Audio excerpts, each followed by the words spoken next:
All right, we're back on 420 Post. Not everybody's with us today.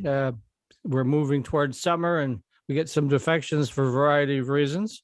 But Dan Sparrow is not going to be with us today. I think he's driving from Muskegon over to Jamie's big event tonight in Detroit.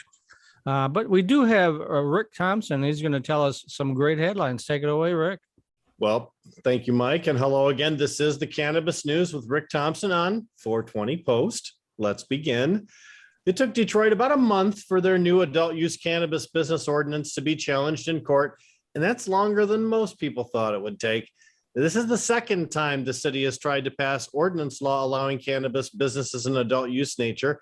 A federal court ruled the previous ordinances were probably unconstitutional by giving preferential treatment and licensing to certain groups of Detroiters. There are 75 businesses already licensed to sell medical cannabis in Detroit. The new ordinance would allow around 100 adult use cannabis retailers in the city, and licensing could begin this summer, but only for new social equity applicants. The 75 existing medical marijuana retailers would be shut out of the adult use market until 2027, says a new lawsuit by Detroit medical dispensary chain House of Dank. City leaders have very publicly said they want a cannabis industry in Detroit, which looks like city residents and is made up of city residents. And the vast majority of current medical marijuana dispensary owners do not look or live like Detroiters. The lawsuit only freezes the limited cannabis retail licensing process, though, because the ordinance has severability. The unlimited licensing of cultivation, testing, transport, and processing operations can continue forward. Well, earlier this month, the Food and Drug Administration issued warnings to 5 companies marketing hemp-derived Delta-8 THC. In addition to the violations related to FDA-regulated products containing Delta-8, several of the warning letters outlined additional violations of the FDC Act, including marketing CBD products claiming to treat medical conditions in humans and animals, or promoting CBD products as dietary supplements and adding CBD to human and animal foods. The 5 companies that received letters were ATLRX Incorporated, Biomed Plus, Delta-8 Hemp, Kingdom Harvest, and M6 Labs. Congressman Earl Blumenauer, co-chair of the Congressional Cannabis Caucus, issued a letter on Monday asking the Department of Transportation to amend and modernize cannabis testing requirements for commercial truck drivers. Blumenauer wrote, as the United States faces an unprecedented supply chain crisis, tens of thousands of commercial drivers are being disqualified from service due to past cannabis use. This crisis must be treated with urgency. Now, over the last 2 years, tens of thousands of commercial drivers have lost their jobs, not for being impaired on the job, but because tests used don't measure a current state of impairment, but rather reveal traces of THC that was consumed while a driver was off duty. Last story, the 2022 midterm elections are heating up as politicians on both sides are batting around different strategies to reach their goals. A recent survey from Morning Consult and Politico revealed that 4 out of 10 voters overall said ending cannabis prohibition should be prioritized. That sheds light on the Democrats' midterm strategy. John Fetterman, an American pro-marijuana politician serving as 34th Lieutenant Governor of Pennsylvania, he's currently the top Democratic Senate candidate, and he won his race yesterday. He's very loud and clear, representing cannabis reform. He said, it's high time we get our shit together and legalize weed in Pennsylvania and the USA. More justice, jobs, revenue, and freedom, reads the description on the top-selling campaign T-shirt that's selling on Fetterman's website for $35. I'm going to jump on that site and get one of those shirts. Well, that's it for the Cannabis News with Rick Thompson on 420 Post. Back to you, Mike. Thanks, Rick. And like I said, Dan Sparrow is not with us today. I think I'm looking at you. You can't see my dashboard, but I think, Jamie, are you already in Detroit or are you still in Muskegon? I can't tell. I am actually in Detroit. I'm seeing if I can see. I'm overlooking Woodward Oh, of right course you now. are. All right. Yeah. Yeah. So I'm in the Garden Theater. Oh. And by the way, it's so nice to see all these leaves on the trees now, after a long, long brown tree winter. It's nice to see all this green. I know we all like the green, if you know what I mean. I know Rick does. Rick does. Well, he Um, really likes the green, but we won't go into that right now. But go ahead. so yeah, the events are rocking. So right now I am in Detroit for the M Live Cannabis Insight Summit. I talked to them this morning. They had close to 200 attendees a part of this event. Got to listen to Rob Sims on the stage this morning and Harry Barish talking about real estate, and Becca Neal, my partner in Grand Haven. And then this afternoon, we will be listening to Calvin Johnson. So lots of great speakers lined up, and it's been a great event so far. And then tonight, we are hosting an event, a networking event after this one. So super excited about that. It is already packed and we don't have much space available. Otherwise, I'd invite everyone, although all you guys are always invited. And so, yeah, and then next, we have a lot starting to hit the calendar over the next several weeks. I'm looking forward to some of the June activities. One of those activities is Kalkushka Lounge opening, and I'll be talking to Erin about that in a few minutes. They are opening their lounge on June the 1st to the general public. And then we'll be doing, so in July is I want to talk about the iHemp conference. It's happening this weekend. It's going to be Friday and Saturday at the Lansing Center in Lansing. There are tickets still available, so go to iHemp's website and register. I had actually someone message me this morning on LinkedIn asking if I was going to be there. So it sounds like they're bringing in quite a few people from even outside of Michigan. And then CannaCon is going to be happening July 22nd and 23rd. In Detroit at the TCF Center. That's a Friday and Saturday. We'll be hosting the after party for that event. Super excited about that. We'll be doing that at Trust Lounge again. And then in August, we have our annual Canna Cantina beach party, as well as our golf scramble, which is going to be a lot warmer than it was last year when we had a golf scramble on Memorial Day week. And Erin, I see My fingers are crossed. I'm telling you. All of us were there, and it was brutal. I even had somebody ask me about it this morning. When are you doing the golf scramble? And I was like, not Memorial Day weekend, because Michigan can certainly trick us at times. And then I know there's a lot of other festivals happening. There's Cannabis happening in Muskegon. In fact, Muskegon has 3 licensed events on the calendar right now. They have Cannabis July 9th. They also have the Falling Leaves Festival in the fall. And then they're even doing a carnival, a Canna Carnival in like downtown Muskegon. So I think that's going to be a first carnival that we've seen. And then 420 Music Festival, the gentleman that organized that event is having another one of their music festivals in Lansing on August 13th. And then I know Float Presents is working on several events as well. So lots and lots of stuff going on, and I'm sure that we will see the calendar continue to get packed. I know these events are quite difficult, in certain communities. I appreciate Muskegon and Lansing and other communities that have opted in to allow for events and consumption lounges. We are seeing great results from all of our events. There aren't any massive issues that come out of them. And so hopefully we continue to see municipalities be willing to open up their communities and allow us to come there, because, I know in West Michigan, we certainly need a lot more communities to open up. That's all I have, Mike. Let me sort of follow up on, since I'm involved in the iHemp conference in the second half of the show, we're going to be talking about it in more detail. But yeah, there's still tickets available. I'll be there. I'm joining Blaine Bechtel on Thursday night to give out the Hempy Awards. I haven't debated. I've been threatening to wear a tuxedo, but that might be a little bit of overkill. You can't backtrack now. You can't backtrack. Now I got to wear the tuxedo because I said that, right? I've been baiting on that. So But I think Jamie will be there at that event on Thursday night too, won't you, or not? I will. Okay. I will. And there's going to So, there's actually 70 speakers going to be there. So it's really a very good really? educational program for both the cannabis and the hemp community. And the two sides of the THC spectrum can get together and meet each other. And there's going to be a lot of the exhibitors will be a lot of support products for growing, so it doesn't really matter whether you're growing hemp or cannabis, you still need those support products.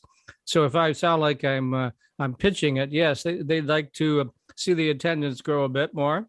I was just at the Grow Fest last week. I can't remember. Was it Rick? I know you corrected me on this. Yeah, Go Green. Thank you. Yes. So I was there last weekend. It was beautiful weather. A lot of people there. Same kind of show where a lot of folks were there showing off various products and services and whatnot.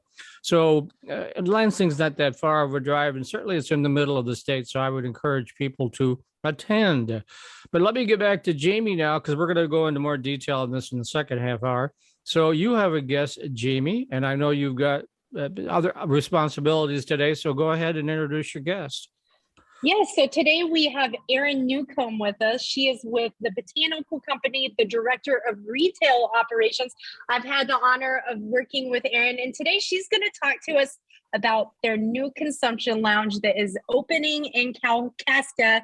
Hello, Erin, and thanks for being here with us today. Hello, thank you so much for having me. I'm very excited. I know you were just mentioning all of these events and so much fun that's happening this summer, and we are part of that. So, Jamie just mentioned that our consumption lounge is finally opening. It has been a little bit delayed on certain aspects, and so we're very, very excited to open the doors June 1st to the public. We do already have all of our licensing, and smoking is happening in the area, finalizing some of those kinks. So we're very, very excited about that. We have some private events that are scheduled through the end of this month. And again, just kind of giving us that soft opening, and doors are open for everyone to come and visit us starting June 1st. So we will also be having a calendar of events. This is going to be a space that is meant for the community to enjoy. And so we have a wider range of things that are going to be put on the calendar. Everything from, like I had mentioned, the private events that we're going to be doing, but there's also going to be some networking opportunities. We plan on really utilizing this space to connect the cannabis community up in Northern Michigan. Specifically in Kalkuska, there was an explosion of cannabis employees when we moved, and the village opened up their options for us. And so, in that little town, there's not very much to do. And so we really plan to be an area where we can connect, where we can cultivate those relationships and have an amazing time. So I know that there are some things that are already on the calendar. If you go to kalkushkalounge.com, there is a calendar of events. And so there will actually be things that are loaded on there consistently. We already have some things in line. We will be having movie nights, so some popcorn and cannabis, a wide range of things along that line. We'll be doing some bud tender networking for the local bud tenders in the area, just so we can all connect as a community. There's going to be some puff and paint nights. So lots of fun things to do. It's going to be a wonderful space. It's right in that downtown area. So if you're heading up to Traverse City, going up north anywhere near Fife Lake, or really anywhere in Northern Michigan, we hope that you stop by. Anytime after the 1st is going to be when the doors are open for you. We are locking down that grand opening. As you stated, there's a lot of weekends and a lot of stuff that's going on. So we will be launching that date here soon. So if you aren't already following us on social media, you should definitely find us. It is Kalkushka Lounge, and we're on all platforms, and that's where we're going to be making our announcements and some other fun activities and things going on. So stay tuned for some grand opening festivities, but the doors are opening in the next 2 weeks. We're excited. That's awesome. I cannot wait to get up there and see it. I have seen some pictures over the last couple of days of some folks in the lounge enjoying themselves. So I can't wait to get up there myself. So what will June 1st look like? Let's say that if I want to get in my car and go up to Kalkuska and be there, what will that look like for your average consumer? Yeah, so we do actually have some things that we're putting on the calendar. So I'm going to say to keep checking that in because we are going to be actually putting more information out, but it's going to be opening up like a normal day. It is on a Wednesday. So this is not going to be our grand opening party where we'll have, all of our vendors and full festivities, but this is going to be doors are open. You can come in. The first 2 weeks that we are open, there isn't going to be a charge. So we are going to be letting people come and explore the space, see how it feels, and just kind of vibe with us. And then we'll be rolling in. So there is a cover charge, and we are actually offering a membership fee. So it'll be very much like a gym membership. If you pay the membership monthly fee, you can come in anytime you want. And this will actually include a discount or even full coverage on some of these events, like the puff and paint night. Those obviously there's a little bit more that comes into it. We have an amazing instructor and paints and canvases that kind of go into it. And so you'll also have discounts and some access to those types of events and specialty things that we are doing. So it's really, again, really creating that space. I know that there are a couple things that we have launched for that day, including a tarot card reading at 4 p.m. So that should be pretty fun, but we will be opening our doors at noon until 8 p.m. that Wednesday. So there you go, Mike. We could do the broadcast live from there. They're opening early. She's lobbying me to drive to Kalkuska. I'm in Ann Arbor, so that's a bit of a pull for me. But well, I might lobby for you to do that too. We'd love to have you. Well, we'll just hit up Anthony Freed and ask him to bring his bus up there. That'd be the way to do it. Yeah, it'd be nice and casual then. So there you go. Let's bring in Rick. I'm sure he has some thoughts about this. Go ahead, Rick. Well, Erin, one of the concerns people always had about the profitability of consumption lounges was, the lack of food. But you have a very unique situation amongst consumption lounges regarding food, don't you? Well, so we are able to have prepackaged food and drink, and then we are actually also able to do coffee. So we're going to have hot and cold brew beverages for that. And then we are doing the prepackaged options. But there is, however, an entire food truck area that's right across the street from us in the downtown Kalkuska area. And they are filling in right now. There's an amazing donut truck that I absolutely went and got a dozen. I shouldn't have, but we did it anyways. There's a taco truck. They have some amazing food in that area. So we have a prime location. It's directly across the street from that downtown Kalkuska area and the trout statue itself. The other portion is we are also working with some of the local restaurants in that area to also do delivery to us. So you can still enjoy yourself, keep consuming, and take care of those munchies if we don't have what you're looking for. And that's really the plan for the cannabis as well, right? It's just a delivery service because literally the Kalkushka Lounge is right next door to the Botanical company. So delivery should be super fast. Yeah. I mean, we'll be coming straight to your table with a smiling face and any re-upping that you need. So you would be able to put your order online, or if you wanted to see our beautiful dispensary next door, you can always go in. There will, since we do own both, there's going to be some perks to shopping at the Botanical company, like compensations for entry and things like that. So it does behoove you to check us out. We have an amazing building. I believe it's like 120 years old, something like that. It's absolutely gorgeous. It was an old opera house that we were able to restructure into our dispensary and consumption lounge. And so it has gorgeous vintage tints, ceiling tiles. We have the exposed brick wall on the dispensary side. So it's an absolutely stunning facility. We do have some really, really neat antique like wood counter displays that we were also able to get with the building. And those have been refurbished and are put in the dispensary area for all of our product housing actually. So it's a beautiful space, both, on the dispensary side and the consumption. We're really hoping to be a one-stop shop so everyone can enjoy, consume responsibly, and be able to really enjoy the northern Michigan that we have up there. It's absolutely gorgeous here. I am not a Michigander by birth, but I'm going to start claiming it because I feel like this is such an underrated state. I'm so happy that we are able to expand our footprint in this way. So for those sorry to interrupt, but for those out of area visitors, are there motels available around there? Yeah, so like I said, we are about 35 minutes outside of Traverse City. So there's definitely some accessibility there. There are a few different places to stay in Kalkuska and the surrounding areas as well. So obviously it is gorgeous up there, and there is an influx of tourism that happens. And so I definitely recommend planning ahead. I wouldn't go up there without a hotel. On some of these busier weekends specifically. Like you said, there's a ton of stuff going on. We're getting some gorgeous weather. So there's going to be an influx of people, and we hope that while you're up there, you'll come and visit us. Sorry, Rick, I cut you off. Go ahead. I was just going to say, and you are just right down the street from the very famous trout statue, as you already mentioned. So, I mean, if you've never been to Kalkuska, the trout statue, you gotta stroke it. Okay. I've been up there a couple times and I have yet to do that. So I'll take your word. I haven't either. I can't be the only one.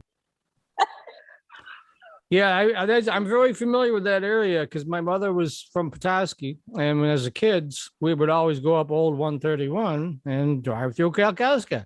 And so when this all started coming together, a year or two ago, and Kalkuska sort of became Cannabis North, it kind of blew me away because it was a very conservative little fishing town. So I was amazed that it transformed, And one of the first. I mean, they were one of the first communities to opt in and allow for cannabis businesses. And so, it's just very appreciative of Kalkuska and kind of help leading that change. And you guys for being one of the first to open one of these consumption lounges. I know it wasn't an easy process. What has been the biggest lesson that you may have learned in this process? I think really it's just giving us more time. When you are the first or one of the first to do things, there's a lot of unknowns, right? Like there was unknowns with the banks and how to set that up appropriately, with payment processing, with what we're able to have, on the food licensing aspect versus the cannabis licensing aspect. There's a lot in terms of what we need to do to make sure we're compliant. But not only in the compliance aspect, but making sure that we're taking care of our employees, the consumers that are coming in, right? The airspace was something that was a huge concern. And that's why we still are kind of pulling back and making sure that our filtration system and the turnover in the air quality is where it needs to be. I was actually on a panel last week talking about this, with some people that were advocates for non-smoking,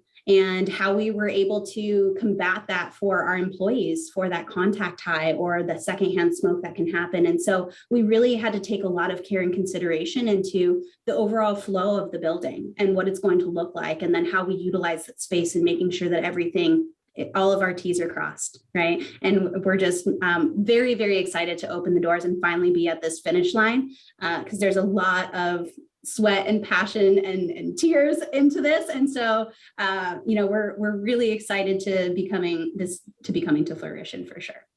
But I would just give more time. Yeah, absolutely. And the industry was a little impatient with you guys as well. You guys would post your progress along the way. Like, we put in the ceiling tiles, we put in the flooring. Now look at the chairs and the tables. And then it was hyping everyone up. Everybody's like, when are you open? When are you open? I have my outfit ready. And so it's been really cool to see.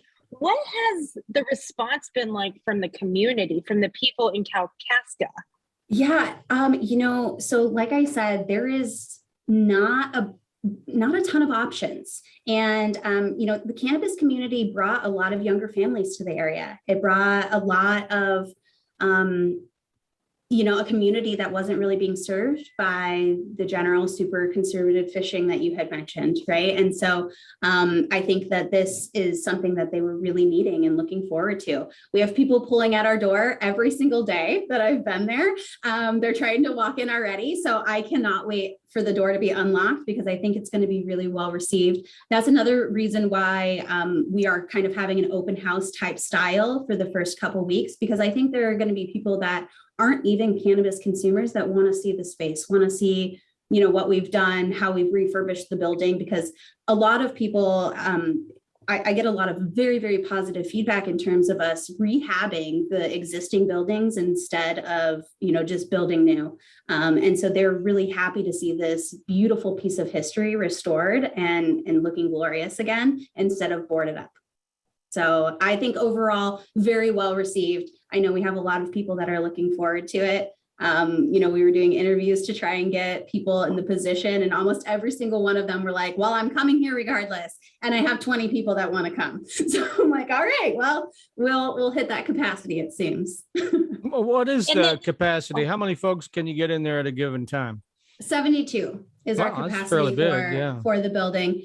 We do have less, so that would be standing room to be at full capacity. There's 43 chairs.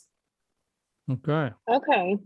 Nice. And what's it look like if somebody wants to book it? Can anyone book it for an event?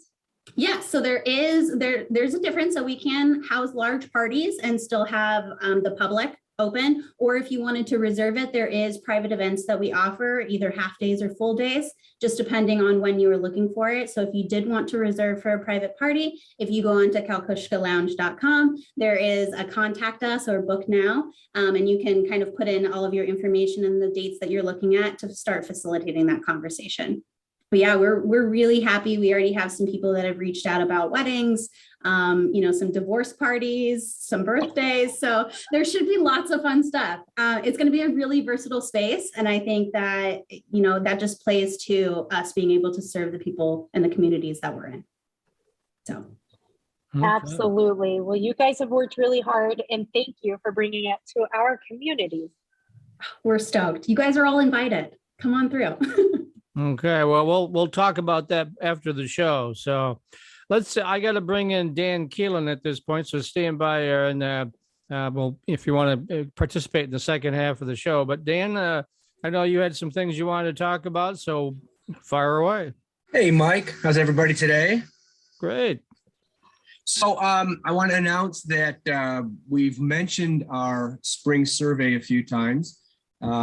The idea with the survey is that once we collect all the feedback, we offer a webinar, and the webinar guests include some of the people that actually sponsored and helped us craft the questions for the survey. So you can kind of see over my shoulder here a screenshot of the registration form. It went live this morning.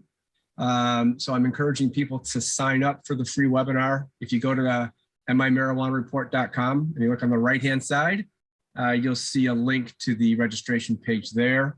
You can register, we'll send you reminders, you can submit questions that you'd like us to ask the guests. We're gonna close the survey at Memorial Day. It'll give us a little bit of time to kind of plow through all the data and make sense of it. Jeff Hagan, CEO of Abco Labs, and Robert Champion, CEO of Special Forces Collaborators, have worked with us on that, and they're both going to appear on the webinar day. So it's June 10th at 11 a.m. Should take 50 to 60 minutes. So please register. And if you haven't filled out the survey, please, there's a link on the website as well. Please take a couple of minutes. There's 20 questions, pretty easy, but it'll help Mike and I really understand better what we can do. Things like this show came out of the feedback we got from an early survey.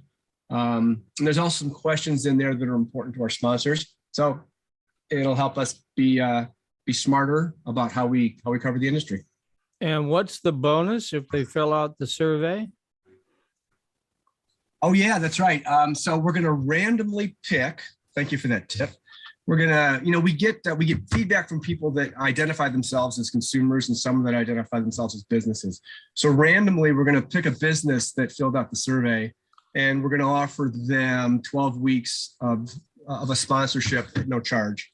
So they'll appear on the show. They'll appear on our website and in the newsletter. And then Penny from Northern Specialty Health has donated a real nice bong. And we're going to give that randomly to one of the respondents who identifies themselves as a consumer. So prizes and everything. Wow. We are getting sophisticated, aren't we? So, yeah. So where do they do that again? Where do they sign up for the survey? And again, 20 questions. It'll probably take you, 10 minutes tops to get through it? Yeah. MIMarijuanareport.com. If you look in the right-hand gutter, you see some tiles there that thank our sponsors, but you also see a link to the survey and a link to the webinar registration form. Okie dokie. Any other things you want to talk about? Not till next week. Okay, we'll save that. You owe me a minute 30. Okay, I've got it. I'm keeping a log, so I always promise him 5 minutes, but sometimes that doesn't work out. There's a minute to Bitcoin ratio that Mike and I are. Yeah, absolutely. So, all right, cool. If you can stick around, cool. I know you got a million things going on like everybody else, but now we're going to turn to our second segment, and we alluded to it when we started off. We have the Midwest iHemp, Hemp and Cannabis Expo. That'll be this Friday and Saturday at the Lansing Center. And I'm heavily involved in that. So that, and so is Dave Crabill, the president of iHemp Michigan. Go ahead and unmute there, Dave. Hi, Mike. All right. Gee, I haven't talked to you, I don't know, a couple hours, I guess. So, but anyway, you've got 30 or 40 exhibitors. You've got 70 speakers. So it's a big educational session, but you provide all the details here to the audience, if you will. Fantastic. Thanks, Mike, for this opportunity. And, happy to see Laurie on from American BioChar. Hi, Laurie. Looking forward to this. So such a cool thing. So it's amazing. I can feel the energy already, Mike. I'm starting to get really geeked up because we get these people together and that's when the magic happens. So it's not going to be 10,000 people like the early no-co shows, but the no-co shows aren't that big either. But we're going to have hundreds of people there at the Lansing Center, and we have just a ton of content. Anything that you're interested in either the industrial hemp, fiber, grain. One of the big things is the Midwest hemp trials. We're still trying to figure a lot of these things out. So we have this whole database. These 5 universities have collaborated and grown hemp all over the Midwest, and we're going to get that data, at that show. Of course, we're going to have Andrew Brisboe and Molly, from the Cannabis Regulatory Agency, and Molly Mott from Michigan Department of Ag there to speak and talk about their things. But we have people coming from Canada and all over that, have years of knowledge, that they're going to share. So this is really the opportunity. If you're interested in hemp or, the medicinal side of cannabis, we have canna nurses. Professor Gus, is it Rosanna? Rick probably knows Gus. Rosanna, thank you. He's going to do a cooking demonstration. I mean, anything you can imagine when it comes to hemp or cannabis, we have it covered, and you can learn all about it by going to MidwestIHempExpo.com. And as a matter of fact, is it okay if I give away some money here? Sure, I'm always in favor of that. So if they use the coupon code iHemp, they'll save $50 off an all access pass. So for like $150, you can consume 2 days worth of content, and it's going to be, fantastic. Okay. And I know you have one of your exhibitors with us today because I can see her on the board. Why don't you introduce her? Yeah. Wait a minute. Mike, are you saying that you've been able to see everything I've been doing up to this point? I can see you on the dashboard, yeah, but the audience can't see you. Oh, thank God. Thank God. Okay, yeah. Go ahead, Dave. I didn't want you putting makeup on, though. That was fun. That wasn't makeup. I want Rick to know that I, too, want to touch that trout. Thank you for the validation. All right. Go to Kalkuska, take a photo. Yeah. Sorry, Dave. So did you want to introduce me? No, you're doing a fine job. We've learned a lot about you already, Laurie. Oh, have you? We've been watching the dashboard. So so Dave would tell you that I and my business partner of 40 years marriage, 40? Oh gosh, yeah, at least. Well, if you don't know, we don't. Started a business, yeah. Started a business, and it moved into starting a second business called American BioChar Company. And it's a culmination of all this stuff that we have learned and loved and brought up together. And why I am so excited to be going to the iHemp is that I'm going to have this opportunity to be able to share a lot of things that I have learned and been surprised by, et cetera, and putting together soils.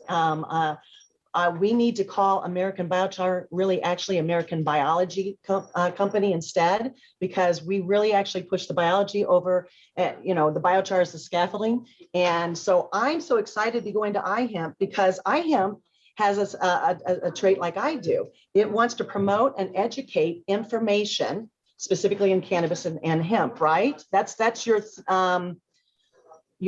what do you call that? Mission. Your mission is to educate, promote, and educate. And hey, that is what we are so about. And I love, I used to teach, surprise, surprise. I taught for almost 15 years chemistry. And my husband, Mark, he was in agronomy and was with Purdue, et cetera. And so us putting this all together and be able to have, I don't care if it's a huge number of people, Dave, you were saying something about the numbers, right? Yeah. I don't care if it's a big, huge group. In fact, that actually takes away some of the intimacy. I want some good conversations. That is my reason for going to iHemp this weekend, is to have some great conversations. And I want to listen to some of these speakers. I'm really excited about the speakers. I want to talk to that one lady from Blue Sage. My memory, I don't have it in front of me. Is it Blue Sage? That's one of the people who is talking this weekend. Julie that Barron. sounds familiar. Julie Barron, yeah. I'm going to be at her talk. Rick, you mentioned it. Do you remember what she's talking about? Anybody? Oh well, it has to on do the agenda. With psychedelic mushrooms, and I don't know if we're allowed to talk about that, but I think so, right?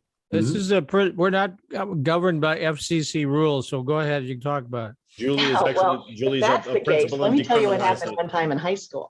Yep. Anyway, okay. Yeah, so Julie's a principal in decriminalized nature, MI. So they're in the middle of a signature gathering campaign to legalize the use of entheogenic substances in Michigan. So she's also just recently made a High Times list of 100 most important people in cannabis. Julie Barron did. And she's one of the speakers, right, Dave? She is one of the speakers. Hell yeah.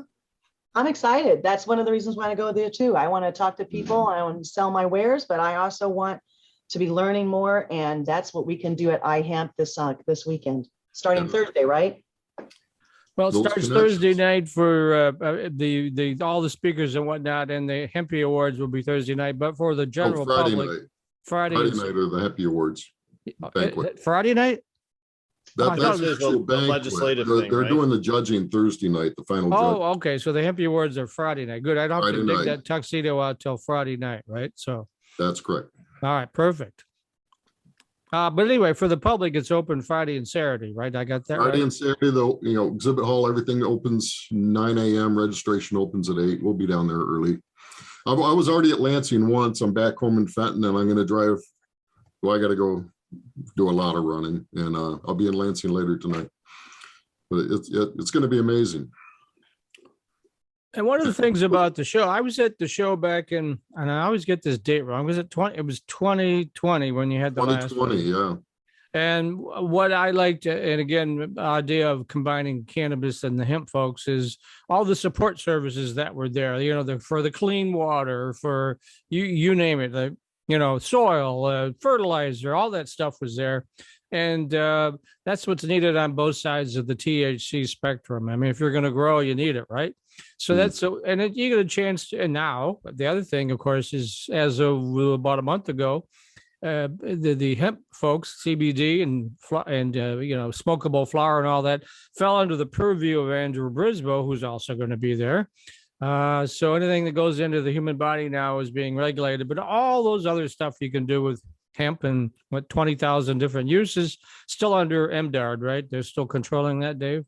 Yeah, that was interesting how, that whole Delta 8 conversation rose up, and then the announcement, the executive order to make the CRA, and all the backlash from the cannabis community not wanting to compete against, Kentucky hemp, because there was no restrictions from bringing out of state hemp in.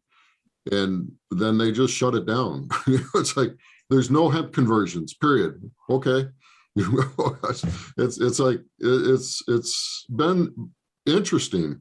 A buddy of mine who authors a lot of books says, Dave, you need to write a book about this, because these last few years have been incredible, and we're not done yet. We're in the very infancy. And you mentioned mushrooms, Laurie.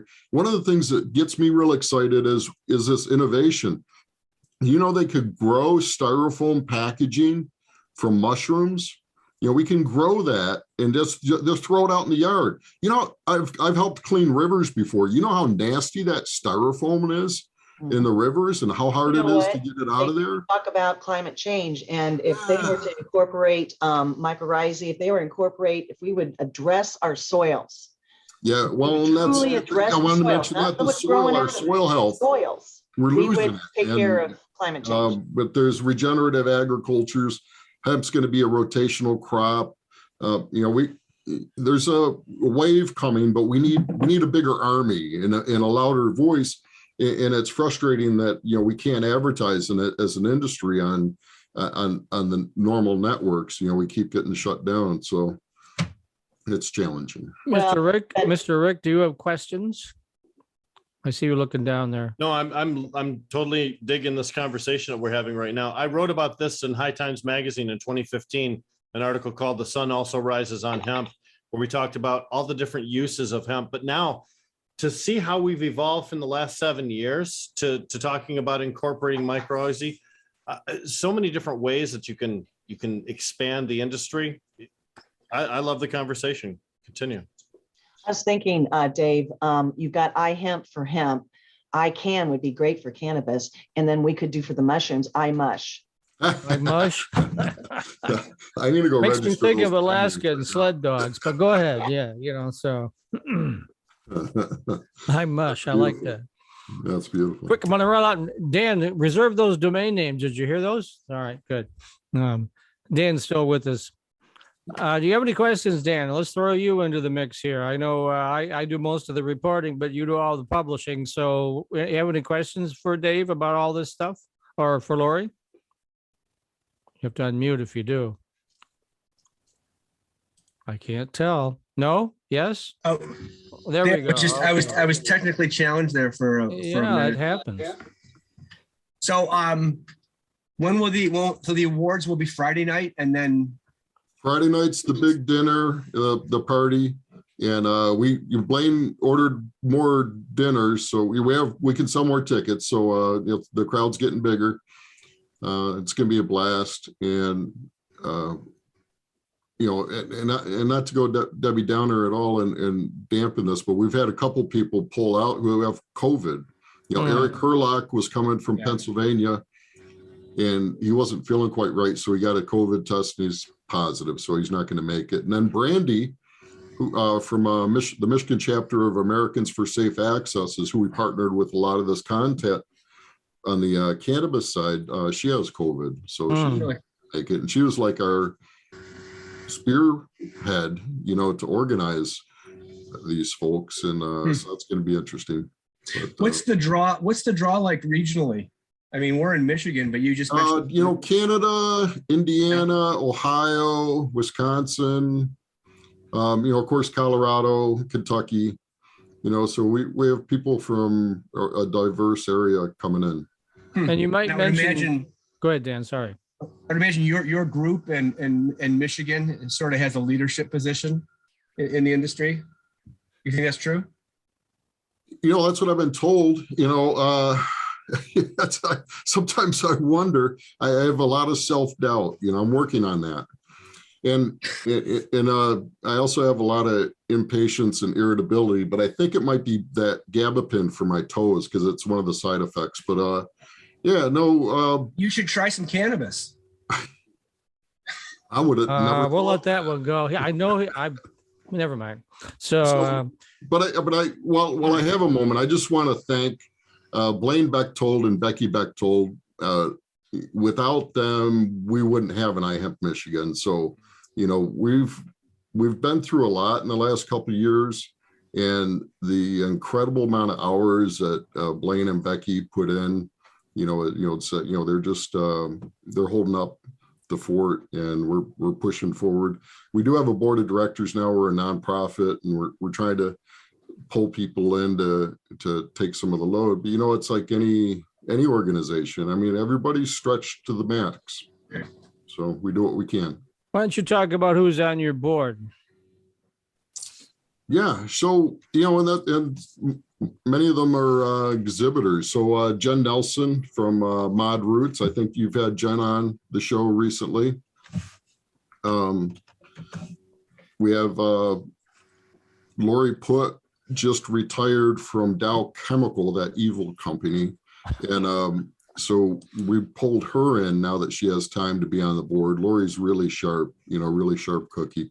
So Laurie, I don't know if when you've had Fabio Rodi from Icon Processing, I think, on your show. Yep. Fabio and Christina are on the board, and of course, Blaine and Becky. Who am I forgetting? John Freeman and Greg Michaud from Veritas. Okay, and so you'll get a chance to been meet a all big these supporter. celebrities if you attend this event here this coming, I was going to say weekend, but starts on Friday for the public. Yes. Oh, and this is Greg Wilson from Kentucky calling me right now. I'll call him back later. That's Hempwood, this is Hempwood for anyone that doesn't know. I mean, it's amazing what's going to be happening. And he's been going through some things with funding, getting funding and ready to spin up and scale up. But, like talking to Greg at Hempwood, this isn't his first rodeo, his first business. He's been involved in like bamboo flooring and other niches, and hemping is hard. I mean, you have to really dig in and persevere. It's not, that you're, I'd spend more time talking people out of it, I feel sometimes, because there were so many lies told in 2019. You grow an acre and it's worth 40 grand. Well, I'll grow 10 acres. That's $400,000. I mean, it's like, it doesn't work that way. But things are happening. We have hemp frisbees now, and hemp golf putters, and things are developing. One of the things that I'm a disclaimer, I'm on the iHemp Hour on Thursdays where I help moderate. I bring in the other point of view from THC. But one of the things that we've talked about is we really wish the state of Michigan would provide more support to hemp, because we point out other states like Pennsylvania, for instance, where the Pennsylvania folks are really behind hemp. In Michigan, not so much, right? Yeah, and it was an interesting thing. I got my wrist slapped once because, I look at, I'm not a good guy when it comes to politics, but it went from $100 grower license, and they had like 700 license, and I can just see them sitting in a room trying to figure out, well, this has to be self-funding. This, is the intent. In Michigan, the industry has to fund itself, pay for our own compliance cost. So they changed the pricing to $1,200 or $1,350 to grow, and that was the number that would get them to their break even. And what it did is it just killed the industry. I mean, now you have 50 growers, or there's actually less than 50 this year. In contrast, it doesn't cost anything in Canada to grow or over in Europe. New York State put $10 million funding to get the industry going.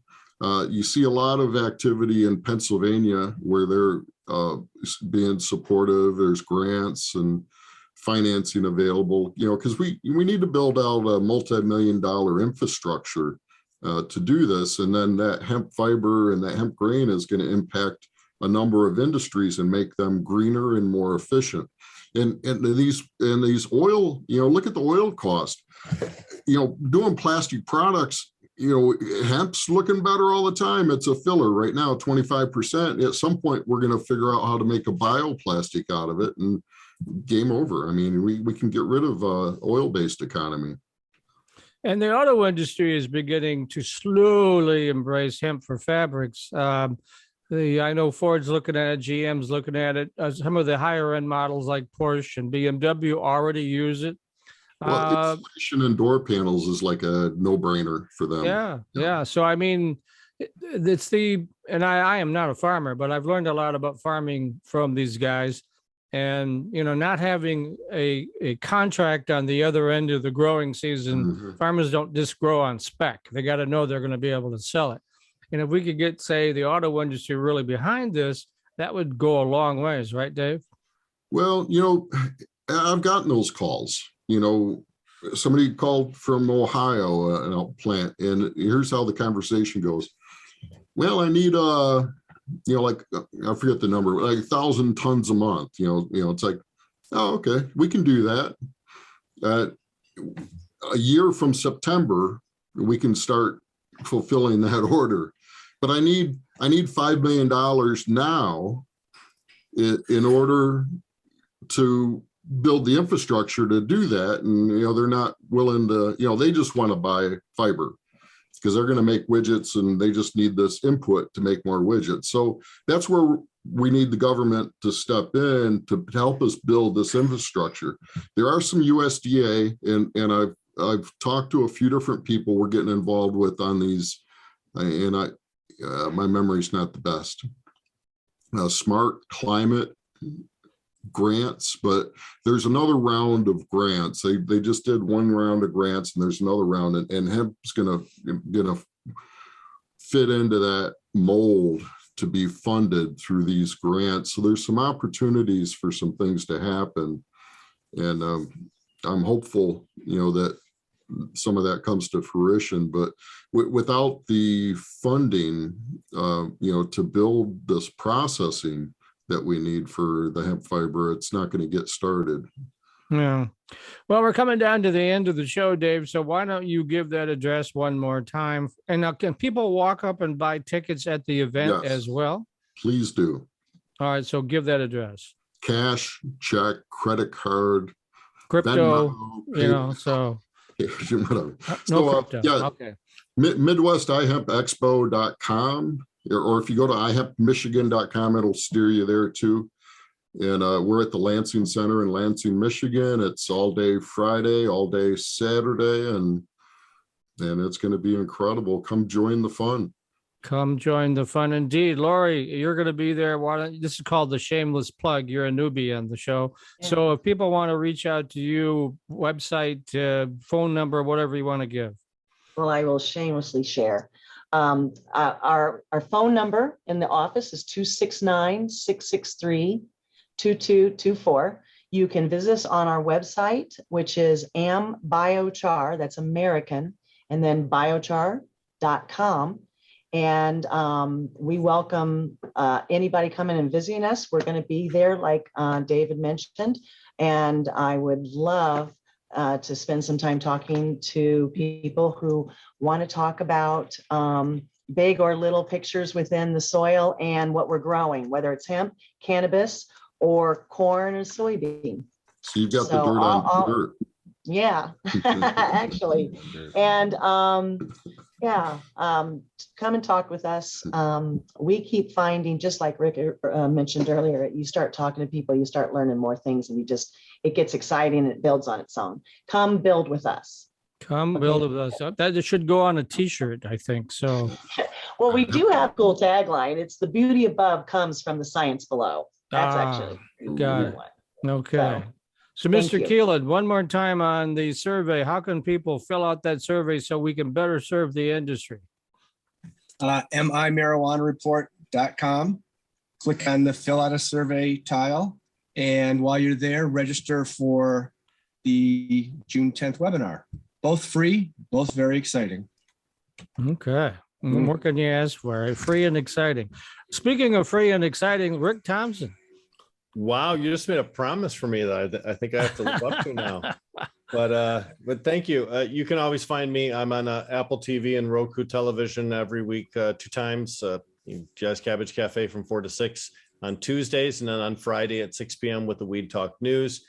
Of course, Michigan Normal. You can dial us in on our Facebook page or on our website, minorml.org.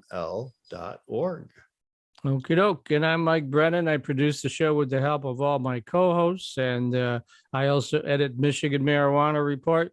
And so I'll be at this event Thursday, Friday, Saturday. And so if you have story ideas for me, I'm always listening.